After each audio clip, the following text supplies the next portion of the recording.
Hello, everybody. Welcome to today's DCEA Spark TPSU virtual town hall meeting on the topic of managing through the crisis, the future of emergency savings. I'm Warren Cormier, Executive Director of the DCEA Retirement Research Center, and I will be the moderator today. This town hall is a collaboration of DCEA's CEO and President Lou Minsky, Spark's Executive Director Tim Rouse, and TPSU's founder Fred Barstein. Before we get started, let me just mention to you that 1 hour of SHRM CE credit is available for this virtual town hall. The SHRM CE credit is made available at the conclusion of today's program, and the HRCI code will also be made available at the conclusion of today's program. So don't hang, if you're waiting for the codes, don't hang up. After we give the codes, there will be a brief survey on the town hall coming up right after that, so please wait for that also. So today's format is a panel discussion. At any time, you can type questions to the panel via the GoTo screen, and there will be a poll question after each panelist speaks, as well as a Q&A session after each panelist's presentation and discussion. Today's panelists are Tim Flack, Executive Director at Commonwealth, David John, Senior Strategy Policy Advisor at AARP, and Christine Lang, Head of Retirement Business Management and Customer Solutions at Prudential Financial. Welcome to you, panelists. My first questions are to Tim. Tim, emergency savings is a term very frequently used these days.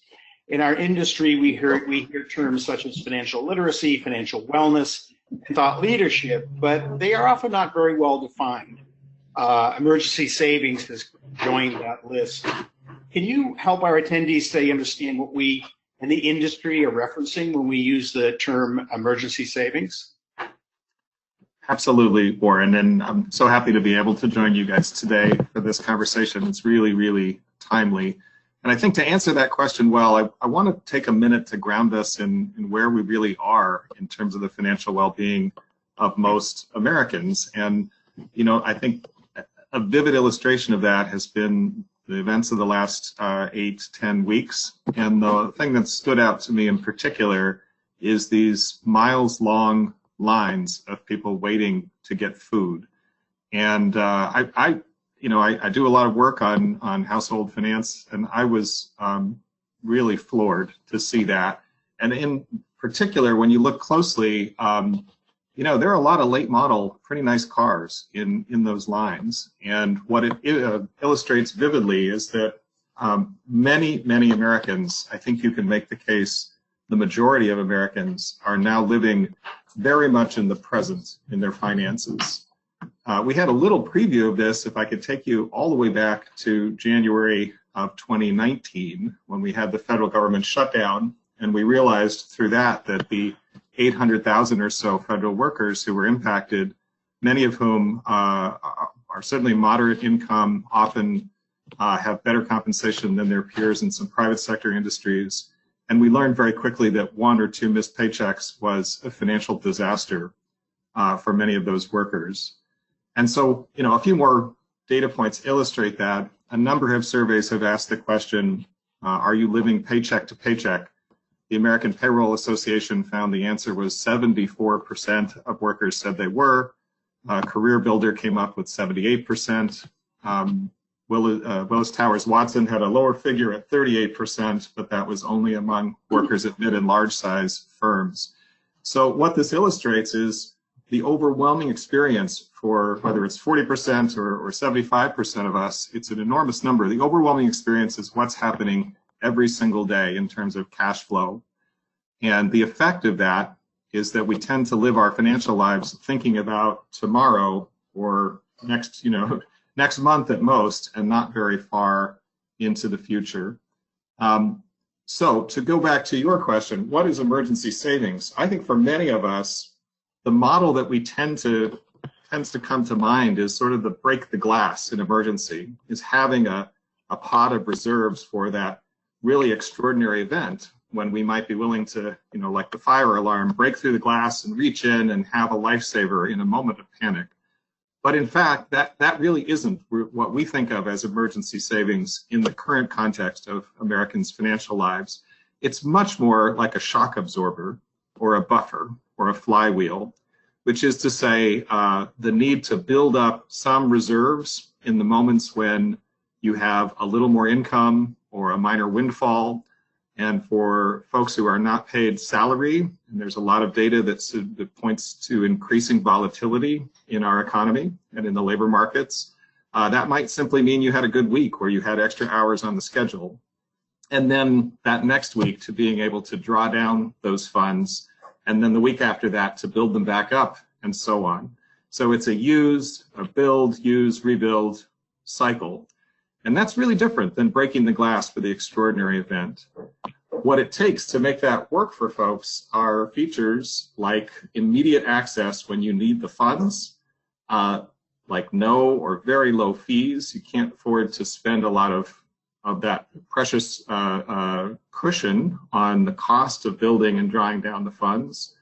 It means features like making it automatic, where you can sign up, and if a windfall comes in or every time a deposit is made, a certain fraction goes into your emergency savings account. That's helpful. There's a lot of evidence that round up or round down features work. And my organization has done a lot of work on the use of prizes as a way to incentivize and excite people about building savings. The other point I want to make about emergency savings is that in our experience, it's effective, it's well designed and effective when it starts from a place of problem solving and empathy. And so what that means is really understanding that for most of the workers that I'm thinking of and describing, they feel like they're working really hard and doing their best, and yet they're still facing these chronic financial stress. And sometimes in conversations, it can be tempting to arrive at a place of judgment, of saying, well, if people made better choices, then they wouldn't be in this situation. And whether that's true or not, we can debate, but what I think we should be able to agree on is that doesn't tend to lead to productive features that people will use.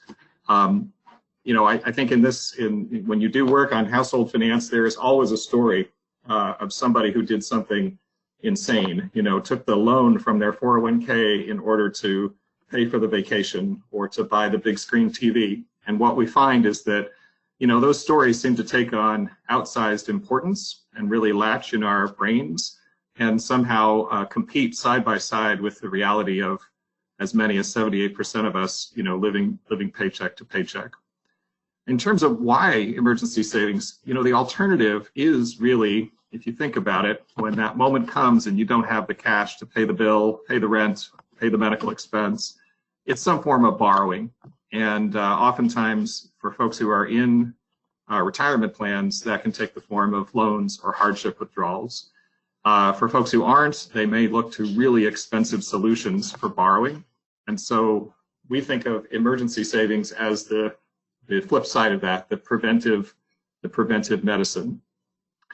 I think the other thing we can see in some of the stories that I've described is that this is really not an issue for any one segment. It is remarkable to see how high up the income ladder concerns about day-to-day liquidity are on people's minds. Mercer did some research and found that a survey of 3,000 workers, the average worker is spending 13 hours a month on the job focusing on personal finances. So it gives you a sense of how ubiquitous this challenge is. And the question of, is this just for your full-time workers? Is it just for your part-time workers? Is an interesting one. I think in a moment we'll hear from David John, who will talk to us about some of the different models for how to deliver emergency savings. And I think there are ways that this can actually be extended beyond those who are in the plan, so to part-time workers. And there's a good case to be made that that's actually a savvy move to use some of the retirement system infrastructure to reach out to people who are not yet in a position to be retirement savers. And just to expand on that point briefly, it's just intuitive. If you're living your financial life more or less in the present, problem-solving issues day in and day out, week in and week out, it is extraordinarily difficult to be excited by or sacrifice for a much longer term goal like retirement. And so we see a strong connection between meeting people where they are and solving this acute and often, frankly, quite painful need of day-to-day issues as an essential foundation to get them engaged on the longer issue of retirement.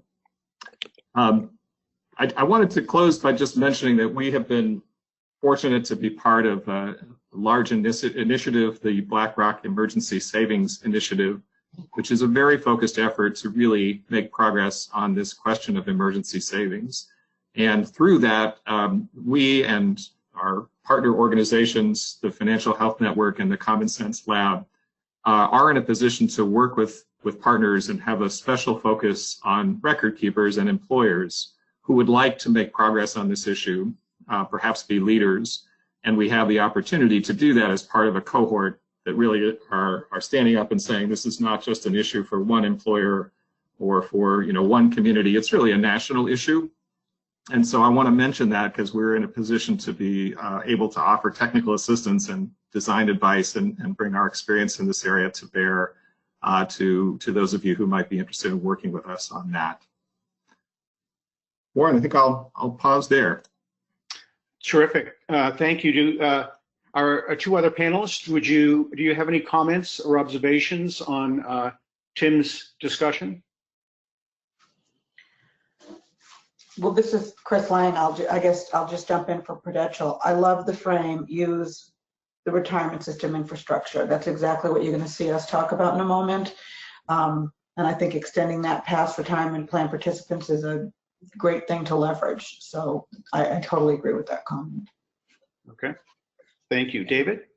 I really don't have anything to add at this point other than the fact that, as Tim has pointed out, this is a serious problem. It was a serious problem before, and it's even more so now. So the fact that we're addressing it is even more urgent than it has been in the past. All right. Thank you.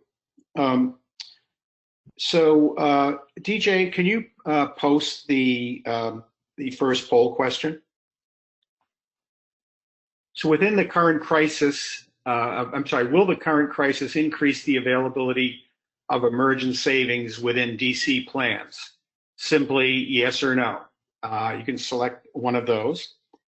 And as DJ is administering the survey and tabulating the results, Steph, were there any other questions from the audience at this point? Yes, one here, Warren. And the question is, how does emergency savings differ for the different workers or the different income levels, and whether people are full-time workers or part-time workers? Okay, Tim, I think you started talking about that a little bit. Yeah, I'm happy to offer a few more thoughts if that would be helpful. To me, I think the key point is it's so natural to think of this as a boutique issue, and yet there's just increasing evidence, most dramatically events of the last 2 months, that this is actually the mainstream issue. And perhaps I'm being repetitive, but we are at a place where as I say, even federal workers who are well paid miss a paycheck, and it's a big problem. And we've seen across the country when incomes are disrupted, we're just right at the edge. And so it's natural to think in terms of segmenting, but I would just make that point to start. I think the second thing is that as you get higher up the income range or spectrum, the mindset of my goal is to have a certain number of months of living expenses, that will resonate more, perhaps, a little closer to that break the glass analogy of trying to prepare for that moment. I think as you get closer to more of the paycheck to paycheck worker, that isn't really the frame that's going to make sense. They will feel as if their life is a regular flow of emergencies, and the shock absorber analogy of saying let's try to do what we can to keep you from having to go to really costly sources to solve your issues, is the one that will resonate. And I don't think I sort of made this point as clearly as I want to. It's tempting to think that savings is something that's available anywhere and everywhere, and why would we need to to focus on that? But in fact, in that flywheel shock absorber use case, it is remarkably difficult to find a product that will do that cost effectively and well. If you walk into a mainstream bank and say, I've got a great idea, I want to deposit $50 this week and I want to take it out next week, and the week after that I want to deposit a few $100 and then I want to take it out, what they will basically say to you in effect is, we're happy to provide that service for you and we're going to charge you $5, $6, $7 a month, for that service. And when we think about delivering some version of that service in the context of the retirement system, I think there are economies of scale that make the economics different and will plug a really important gap in the financial services landscape that makes it hard for people to do this sort of natural behavior of building up a little bit of stock when they have it and drawing it down when they need it. And if there's one thing we know how to do in this country, it's extend debt. That's a system that works well on its own, but we don't have nearly that degree of innovation and investment in how we help people save. And the difference between living your life above zero on the balance sheet and below zero is tremendous, and could very well be the thing that can unlock the possibility of longer term savings and retirement focus for people. Great. DJ, could we see the results of the poll? 73% said the availability of emergency savings within DC plans will increase. That's quite a large number. The survey that we are doing with plan sponsors at the Retirement Research Center indicated that one of the more active actions they're taking right now is to consider the addition of an emergency savings account, or at least to facilitate emerging savings. Tim, what's your reaction to that 73%? Well, I feel a little bit like maybe I'm preaching to the choir now, but I think it just validates that we're all seeing the same thing, that this is really beginning to reach a tipping point in terms of how many of us are living very close to the edge, and it's time to be open to new solutions to do something about it. Got it. All right. Well, let me then, and Dave, Steph, were there any other questions that we needed to address right now? Not at this time. Okay, great. So my next questions are to David. And I know that you've conducted extensive research around the topic of emergency savings with the National Bureau of Economic Research and AARP. You've identified, and I know you've been kind of working very actively with kind of how do you get from research results conceptually to a product. You've identified 3 possible models of an emergency savings account. Can you review those? And I think what's also interesting is what are the regulatory complications around each of those, or collectively? And does that mean we need to get revision in regulations? Well, first off, thanks very much for having me and enabling me to share some of our research, some of which, as you'll recall, we did together, along with Catherine Harvey, who is my colleague at AARP. Sure. We came in the NBER paper, we identified 3 different models, and we could put up that slide just to have it available for people. The different models that we came up with was first one in an inside the retirement plan using the after-tax 401k feature, which is usually left over from an earlier day and now could be repurposed for something that's even more important. A second using an imputed Roth IRA within the 401k. And of course, in this case, this is an artificial distinction, an artificial sub-account that has the same properties as the Roth IRA. And then last but not least, we focused on a separate parallel savings account using a bank or credit union. And we also found a way to structure this using a payroll card. In all three models, we were focusing on the ability to use automatic enrollment.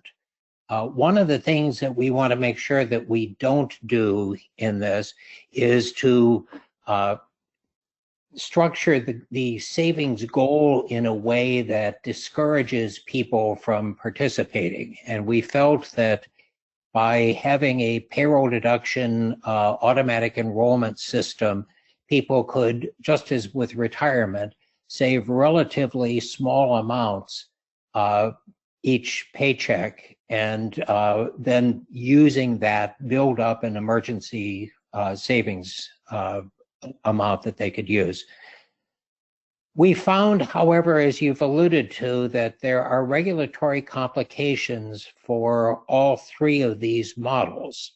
So for instance, with the after-tax 401k, despite the fact that there is no immediate problem, because the after-tax 401k has a tax advantage for any earnings, the tax liability could be a little bit complex in the way that it's structured, at least for an individual.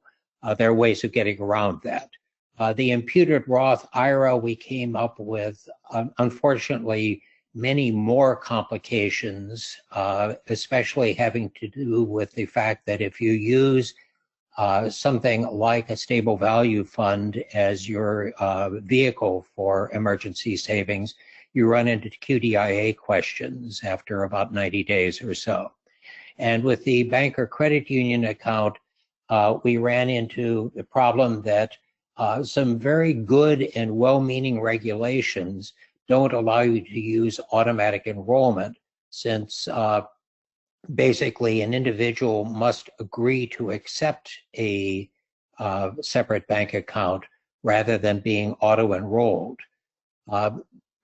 All of the details on this, let's move to the next slide, please, are found actually in this paper, which you can see the web address for. It should be available for free on the NBER site. If not, let me know and I can shoot you a copy. We went through all of these in fairly great detail. It's about a 60-page paper, etc. But the key takeaway here is, and let's move to the third slide in this case, is that we do need to revise regulations to make this easier, simpler, and cheaper. We have well-meaning regulations, and the problem is not necessarily with the fact that the regulation exists, but more with the problem that the way the regulation is administered at the moment. And we know from working with a variety of employers that unless there is a clear statement from the regulators that this mechanism is allowed, employers are going to shy away from it. So this is something that should be a priority. It doesn't require an awful lot of work, but it's something that needs to be known as a priority. Now, let's move, shall we, to the research that we did with you, Warren. Yep. So in this case, we did a national survey using a national database of individuals aged, I believe it was 25 to 64, who were working for an employer that offered payroll deduction, essentially, direct deposit. And what we found was that on the order of 70+% of eligible employees said that they wanted to participate and were very interested in participation.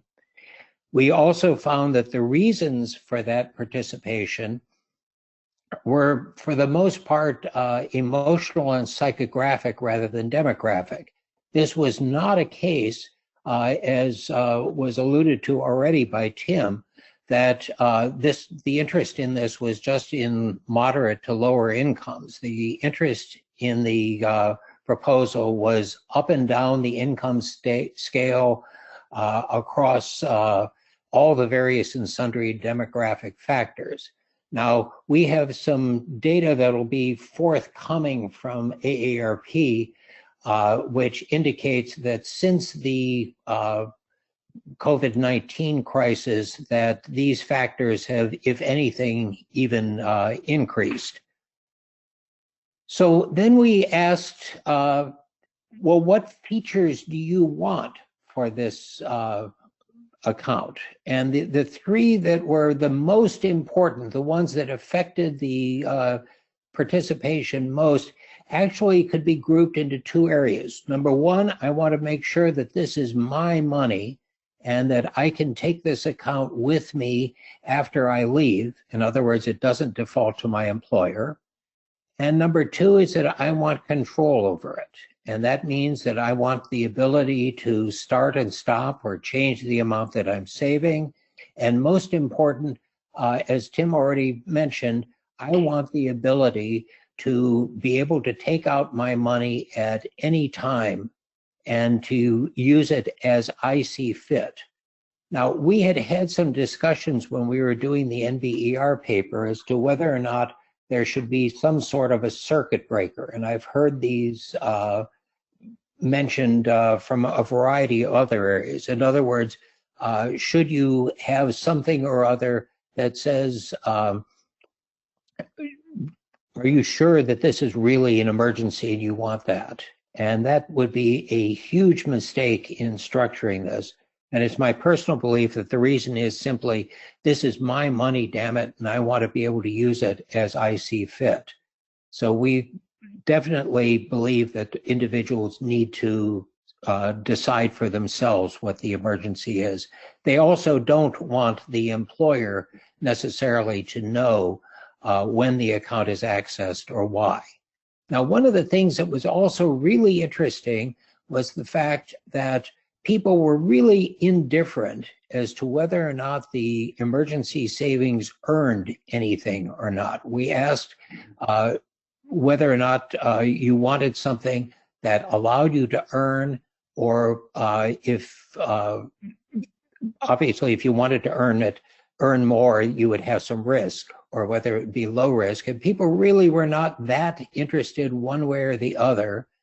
They were more interested in having the money available than anything else. And one other that I thought was really intriguing, we then asked people, well, would you like the default contribution to be 1%, 2%, or 3%? And the answer was, it really doesn't matter. So if an employer is thinking of structuring something like this, they could use any one of those three numbers. And last but not least, we asked, well, how do you talk to employees about this? And the answer was fairly simple. Talk to them about control, ease of savings, and things like that. Don't talk to them about, look what this wonderful thing your employer is doing, because that frankly doesn't appeal to employees at all. So with that, those features, we believe, regardless of whether the account is structured as part of a retirement plan or whether it's structured as something that is a parallel account, and of course a parallel account could also be offered by employers that don't yet offer a retirement plan,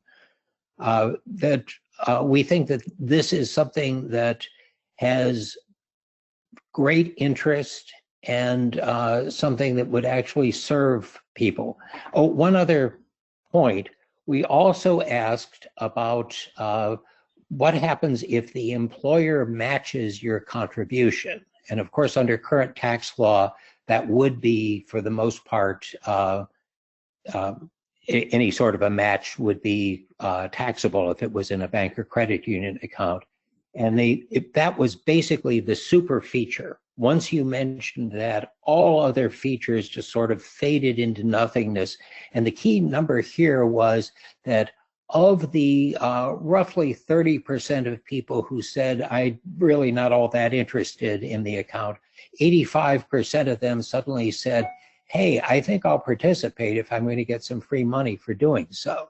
So that's the biggest feature that one could add. And I think I'll stop there unless we've got some alternate or additional features or things you'd like to talk about. Well, I wanted to, when up until the COVID-19 crisis, and it came upon us with virtually very little warning, or at least our leaders were not putting it in the front burner. The emergency savings has always been thought of as, or emergencies as being episodic. Your car broke down. Now we're looking at an emergency in an entirely different light. It's not an episode, it's a chronic condition. And how does that, and this is for all three of our panelists, how does that impact your thinking about what an emergency savings account or program is supposed to do? I'll start just briefly, and I'm really very interested in hearing what the other two have to say on this. I think, however, that we don't want the magnitude of the COVID-19 crisis to overshadow the practical value. The fact is that the person who drives in to stock the supermarket shelves at night, if he or she has a flat tire and can't afford to fix it, that's an emergency too. So the COVID-19 crisis has changed the scale, but it doesn't change the fact that we still have the smaller emergencies that people have to deal with on a day-to-day basis. And both of those are valid and important to deal with. Got it. Christine, could you comment on that question? Yeah, it's very interesting because I think if we change the definition of emergency from episodic to ongoing, and Tim said, life is a regular flow of emergencies. It's really true. I think you end up having a different solution end up being offered, because if you're putting away money into an emergency savings account and you're constantly using it for food and just regular day-to-day livings, it doesn't feel like an emergency savings account anymore. It feels like getting by your day-to-day life account. So I think that's to be seen, how everything evolves post-COVID based on what we've learned. But I do think we need to try to make sure it's that episodic, not massive emergencies, but your car broke down, flat tire, roof, hole in the roof, things that do happen that you need that cushion for. I think that's more of how I think of it, but to be seen. And Tim, you started talking a little bit about that difference, but could you comment on that question of episodic versus chronic? Yeah, I think that's a really important thing to think carefully about. And there is good behavioral research that shows this concept of mental accounting, simply having, different boxes to put your funds in. And if one of them is labeled spending and the other one is labeled, let's call it, life emergencies, that distinction matters to people and is helpful. So I think it's a great point. We don't want to, people have solutions for transactions. We don't need to recreate, checking accounts. What they lack is that thing that's one step above that. And frankly, I think they really crave, and David's data, I think, suggests this, they feel that need too. Mm-hmm. We've been doing this work for 2 decades, and I really have never spent much time trying to persuade people that saving is a smart and prudent thing to do. People get that, The challenge is it's hard, and oftentimes they lack the tools. So, it's been our experience in many cases that when we're able to plug that gap, there is an unmet demand that will be, you'll see come to the fore. And I just wanted to say briefly, really kind of building on David's point, the lesson of COVID is not that we need to design for the next pandemic when 35 million people lose their jobs, Maybe we need to do that, but that's not the lesson. The lesson that I want, that I think is valuable out of this is to just expose how many of us really don't have a fallback position. And, as David said so eloquently, it's more likely it's the flat tire that's going to be the thing, that's going to hit a lot of us once we're through this extraordinary event. that's probably, we need to be focused on that and not, just think in the apocalyptic scenarios. Sure, thanks. DJ, could you post the second poll? Here we go. How much money should people have in their emergency savings account? 1 month, at least 1 month of expenses, 2 months of expenses, 3 months of expenses, or greater than 3 months of expenses. So how much should people have in their emergency savings account? And while you're answering that and DJ is tabulating the results, Steph, were there any new questions that came in? Yes, we do, Warren. How would the emergency savings account be better for the participant or the employee than just building up a rainy day fund in a bank account? Well, I think that's an important point, and I think Tim has actually already touched on that, which is that we find that if you have money in just your regular checking account or your savings account, your regular savings account, you're more likely to end up using that for a vacation or a capital purchase of some kind or another. On the other hand, if you have a separate account, you're more that's labeled emergency, you're more likely to keep that for whatever, however you define an emergency. We do have several different economic experiments which show that a separate account that's labeled as such actually increases savings and produces an amount that's less likely to be tapped for other things. Yes, the power of mental accounting, I think you're referring to, David. To be very, Exactly. very, very strong. Okay. Any other comments on? I know Tim, you got into that about that difference being charged $7 a month in fees for the account. Any other comments on that? I'll just say that we have found a payroll card provider that actually does not charge fees for this, and we figure that there are ways to structure an emergency account regardless of how it's housed, whether it's inside a retirement plan or not, that actually can be done at minimal fees for the saver himself. Okay. All right. Other comments? Christine? Well, I'll address some of this in my section 2 around the mental accounting. I think it's a great point. Okay. All right. DJ, could you show us the tabulations? Mm-hmm. So 86% think it should be at least 3 months or more expenses. Tim, in your way of thinking about this, what do you think of those results? I mean, I think it speaks to the kind of financial savvy and probably behavior of the folks we have on this call. I think the more we can have in precautionary savings up to some point, I imagine, the better. My only note of caution would be, we don't want the perfect to be the enemy of the good. And it's easy to miss, building up that few $100 so that you aren't in a position to have to go and borrow from short-term lenders, or frankly hit up your family and friends, or go to your employer and ask for pay advance, has enormous value. So we just want to be a little careful not to frame the conversation in a way where, the way retirement can feel out of reach for a large number of workers, the idea of building up 3 months of living expenses in an account can read as, oh, that's not for me. They're not really even talking to me.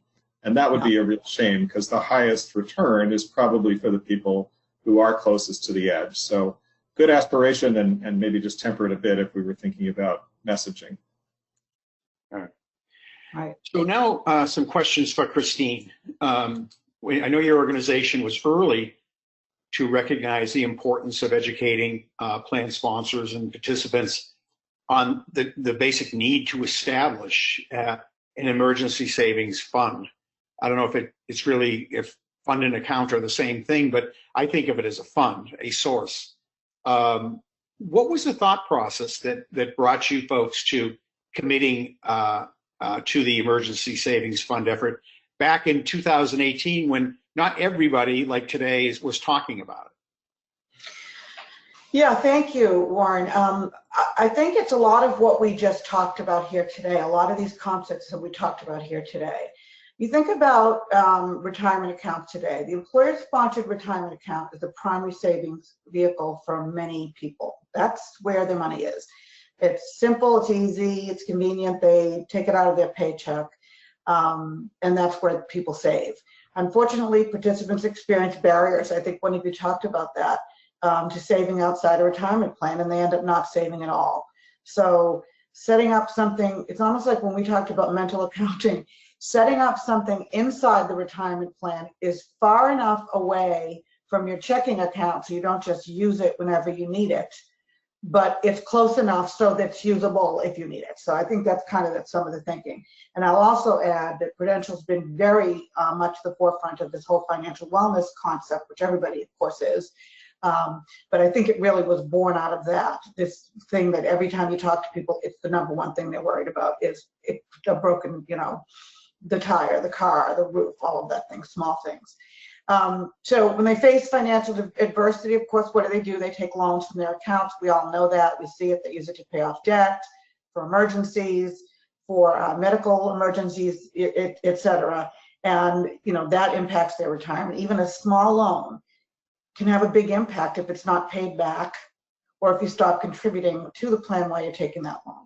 So we asked our customers what keeps them up at night, what has them the most stressed, and it's really interesting what we see. This is prior COVID, really saving for the future because of the fear of emergency needs is the top thing on people's minds across male and female and across every age group, even 65 plusers, which I was kind of surprised to see that. So you think that they're sort of cruising with whatever income they're going to have.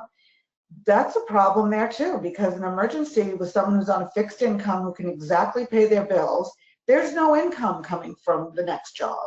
So that's concerning for older people too, which I found quite interesting. And of course, a lot of people have loans, and we've all seen, couple that with what we've all seen about, half of Americans or whatever can't cover a $400 emergency, like a broken refrigerator or whatever. Again, we see them returning to their retirement plan for help. We see it causing distraction in the workplace, accidents, mistakes, absenteeism, all of that stuff. You've all seen those studies. So we said, well, let's see if we can do what we just talked about and see if we can create a savings vehicle to offer employees opportunities to meet short-term needs while they're focusing on the future, saving for retirement. So we can't prevent emergencies, but we can offer a solution that balances that short and long term. And it's interesting when you think about them sitting side by side. You've got this account that's supposed to be for long term, for whether you need it, 5 years or 45 years, depending on your age, of course, it's long-term savings. And right next to it, we put this little short-term savings program. So we introduced an after-tax payroll deducted feature. Again, like I said, easy to set up. It's integrated with the plan. Like Tim said, it uses the retirement system infrastructure that people already get if they're contributing. And you'll see in a minute, some new people started contributing that weren't before when we put this in here. They have access to low-cost institutional investment options, which can often provide better returns than a typical bank. It's convenient, no barriers. It's there and it's ready for them. So we do an after-tax savings alternative. We leverage the plan's after-tax source, and this is what we kind of call a dual-purpose savings vehicle. So back to that behavioral thing we talked about a little while ago.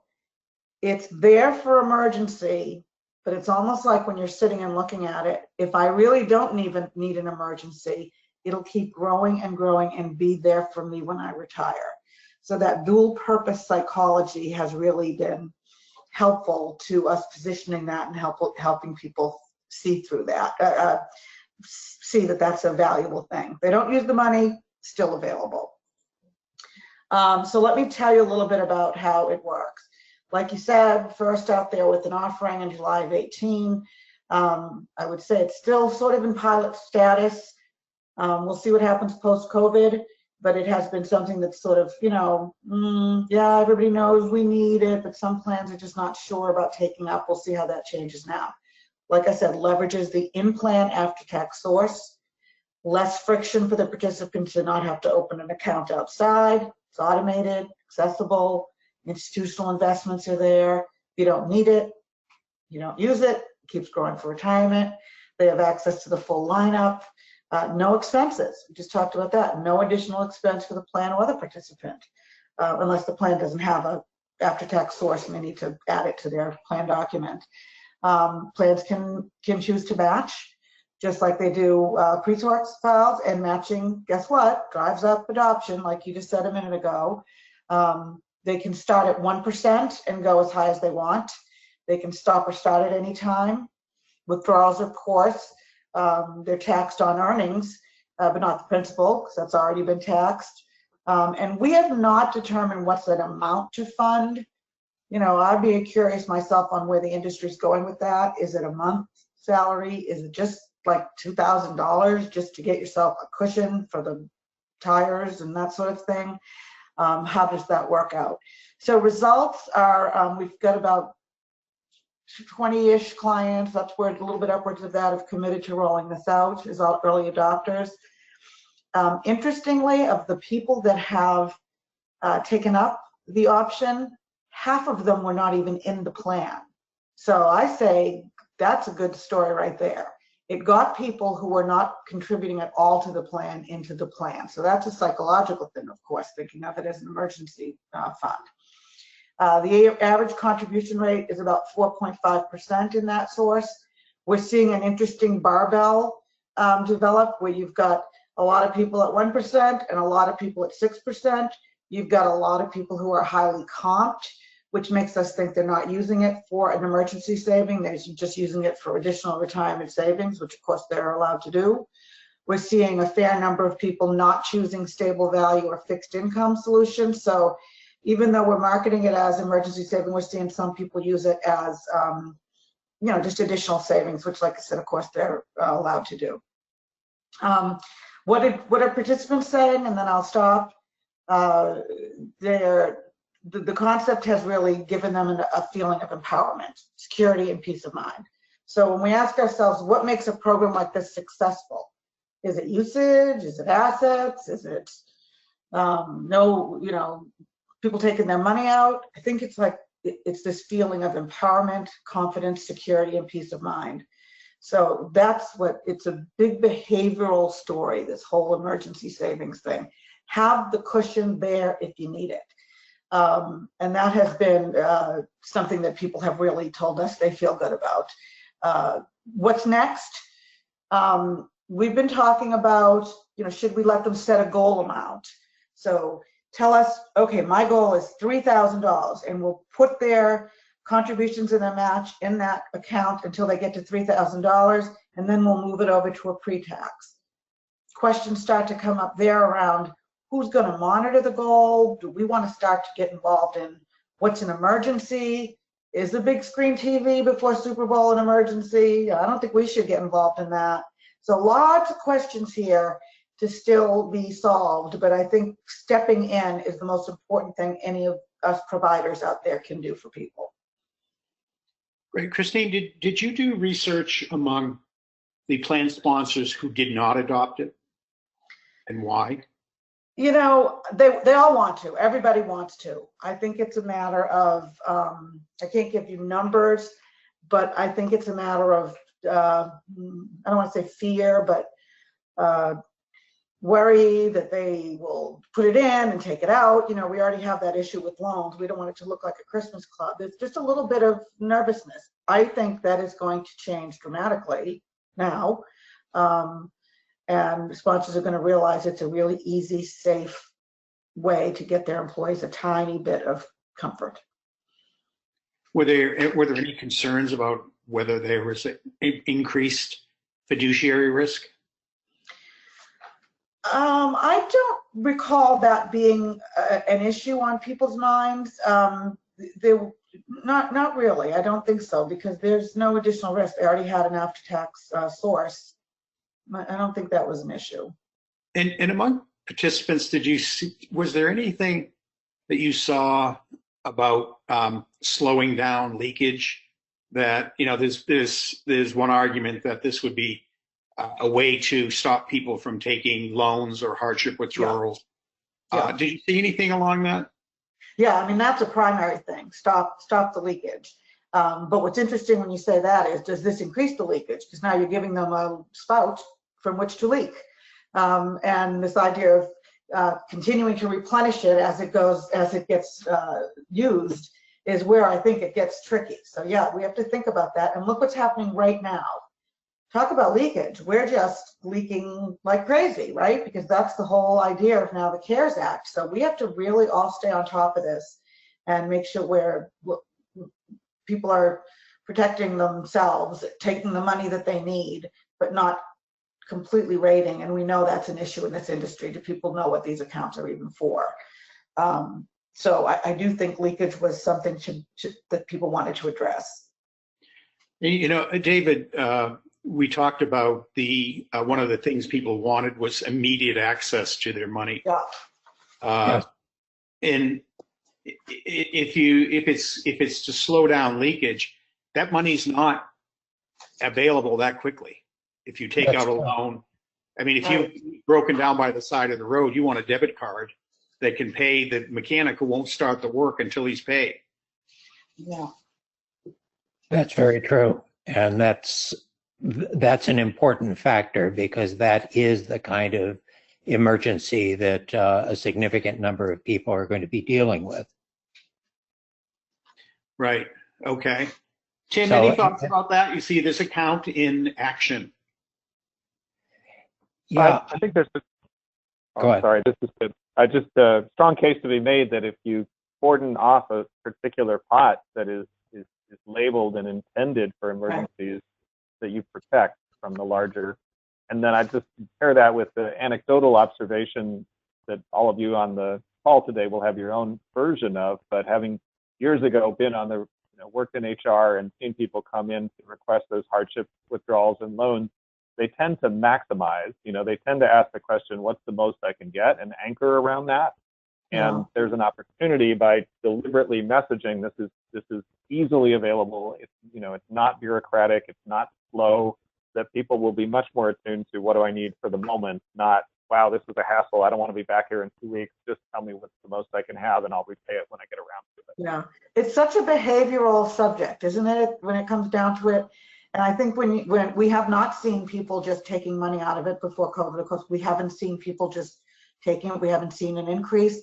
I think it's peace of mind.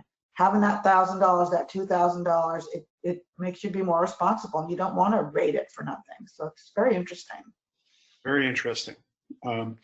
Okay, DJ, could you post the third and final poll question? Who should define the rules from withdrawal from the emergency savings account? The saver, the employer, the provider, or the government? And while we're waiting for tabulation on that, Steph, did we have any final questions to the panelists? Yes, I do, Warren. And this comes from an attendee who makes the statement that they're concerned that the COVID withdrawal was improvised. And the question is, do standing liquidity accounts need an implicit backup in the form of a government real emergency facility? And then they give the example of possibly a 5% of an account liquidity for a hurricane, or 10% for a more serious occurrence such as a pandemic. But it's a concept of, should there be a variable number there that's a backup from the government? Mm-hmm. Any comments on that? Not really. I mean, when it comes right down to it, how do you decide? I mean, if your house is washed away in a hurricane, 10% is probably not enough. On the other hand, if you lose a few shingles, then it's more than enough. Okay. DJ, could we take a look at the poll results? Half said it should be the saver, which actually dovetails with the consumer research in terms of I should be the one deciding who to do it. David, you talked about that. Yes, and I think that's a key factor. That was the one in the polling that we did that was actually the highest determinant as to whether somebody participated in the account or not, was the ability to get it immediately. And we asked a secondary question that if it was through a payroll card, did you want to have to transfer money? And the answer was pretty overwhelmingly no. So I personally think the 51% is the right answer there. Yeah. And very few people, let me reverse that. Most people did not want the employer involved in approving their emergency, knowing what it is and judging whether it's emergency or not. Absolutely. And when it comes down to it, again, this is their money. So Right. how do we tell them, I'm sorry, you can't use your money for such and such? Right. And, I'll tell you what, as a provider, we wouldn't want to be in that business. And I can't imagine an employer wanting to be in that business either. So that's the other side of it. Employers don't want to be involved. Well, I think we could go on for another hour, but we're out of time. I want to have you hold on. Steph is going to give you the codes for the CE credits in a minute, and then after he gives you those, there's going to appear a brief questionnaire. But I just want to thank the panelists for your insights. It was tremendous and tremendously helpful. The audience for your participation, and also the sponsors of the event, and Spark, DECIA, and TPSU, and